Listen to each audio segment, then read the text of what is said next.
We continue with our focus on the International Court of Justice's ruling with governance expert, Dr. Sam Koma. Dr. Koma, good to have you. Thank you for coming on this afternoon. I heard one analysis that says, yes, it's a victory, but it's not a win because it could have consequences on the international law space, so legal consequences, but there are also political and economic consequences that comes with this ruling that South Africa would have to deal with. It comes at a cost, in other words. Yes, Carl, thank you for the opportunity. So what we need to appreciate first is that what transpired at the ICJ at The Hague yesterday is no mean feat. It is a great achievement for South Africa, and kudos to the South African legal team under the auspices of DECO. We doff our heads for them for executing this sterling work. Also, I wish to say that this development essentially reaffirms the foreign policy of South Africa, which is anchored on creating a better world informed by the values of issues related to peace, stability and security, and the promotion of human rights. So it is true that this is not the end of this matter or this case.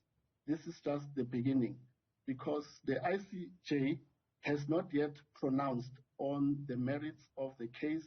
It has not yet examined the merits of the case. So it is yet to pronounce on that.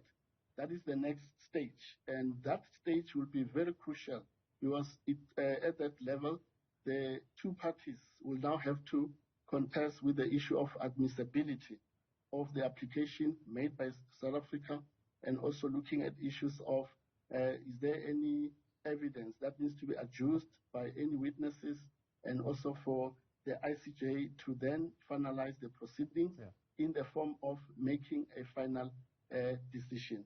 But at this stage, ICJ is saying on the face of it, that is prima facie, there is a basis for the court to entertain this case. And it says that the allegations made by South Africa, which has to do with the issue of genocide being committed against the Palestinian people by Israel in Gaza, has a basis for the ICJ to then look at the matter, which has to do with the request that were submitted by South Africa in terms of its application. So what we are trying to caution people is that this is the beginning. This is not the end. The court has not pronounced that Israel is in breach of the Genocide Convention. It has not pronounced on that, but that will be part of the next stage. I understand the human rights element. I understand the humanitarian element. I understand the strong ties that, for example, South Africa, the ANC, would have with the people of Palestine, a former president, late statement, President Nelson Mandela, and the call that he has made. But politically now, why would South Africa have decided to have taken this action amidst a potential recalibration of its bilateral relations that could ensue because of this? Yeah, so I think also we need to point out that South Africa is a party and signatory to the Genocide Convention. There are obligations that are imposed on these contracting states, which Israel is also part of. But remember, this is not the first time South Africa has articulated a clear position on what is obtaining in Israel. Repeatedly, last year, it has condemned what is happening in Israel, and also at some stage it intended to approach the International Criminal Court as part of asking the court to consider prosecuting the Prime Minister of Israel. So this is not the first time that South Africa is clearly articulating a position on issues that are obtaining in Israel, which borders, according to the submission of South Africa, on genocide, which of course is part of what is prohibited for in the Genocide Convention. And you are saying that with all that being part of that particular regime and that particular convention, is all that South Africa stands to benefit out of this? No, remember, South Africa from day one, it said we are in solidarity with the Palestinian people. Even before 1994, that was the position also of the ANC before it came into power. So it's carrying on that position, which is a principled position, to call for the creation of a two-state in Israel that grants the right of self-determination for the Palestinian people. And it's good that this is a matter that is beginning to find resonance among the members of the UN General Assembly. And we'll see how that process unfolds.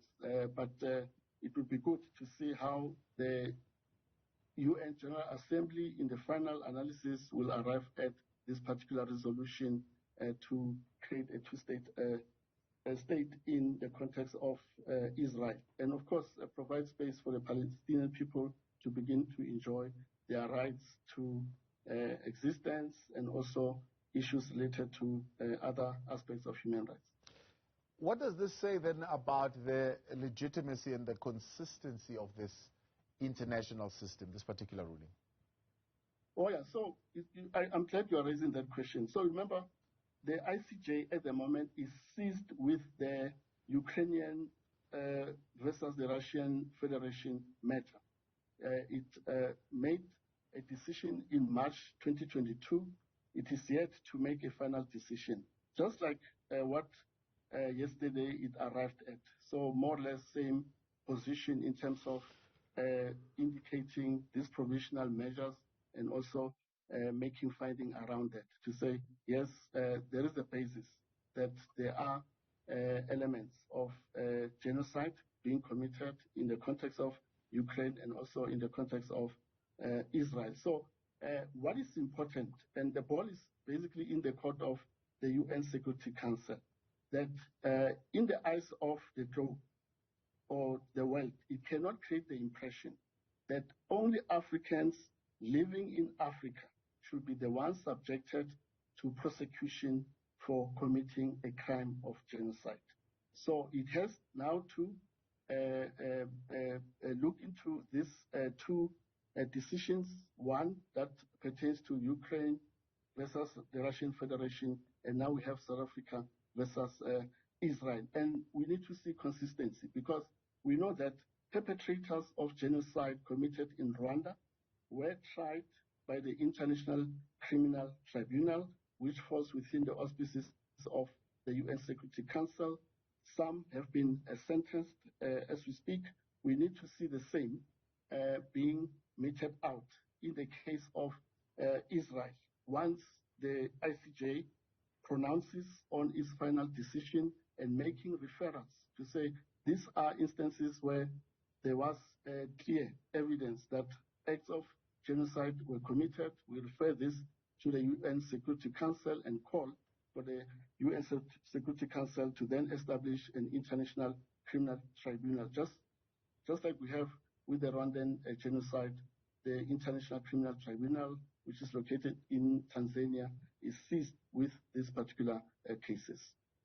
So South Africa, of course, wanting to position itself as a leading voice in that formation, in that group called BRICS, which has now extended to include other countries. Do you think this particular move would have placed them, I suppose, in a better position?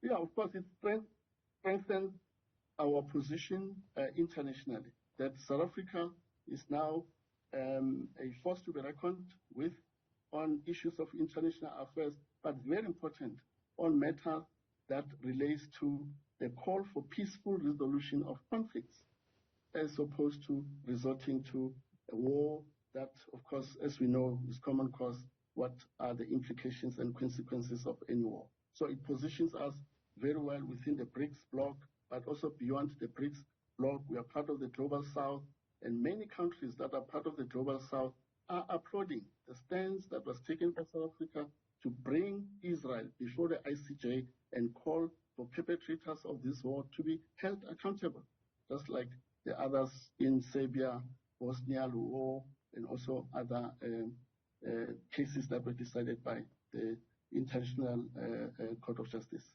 Let's bring it a little bit back home. I mean, this particular case has got political parties in the country divided on South Africa's stance. How does this play out for the ANC come 2024 elections? Yes, it's very unfortunate that some of the opposition parties or other political parties seem not to be clear on their stance around what is obtaining in Israel. But for the ANC, this is an added advantage.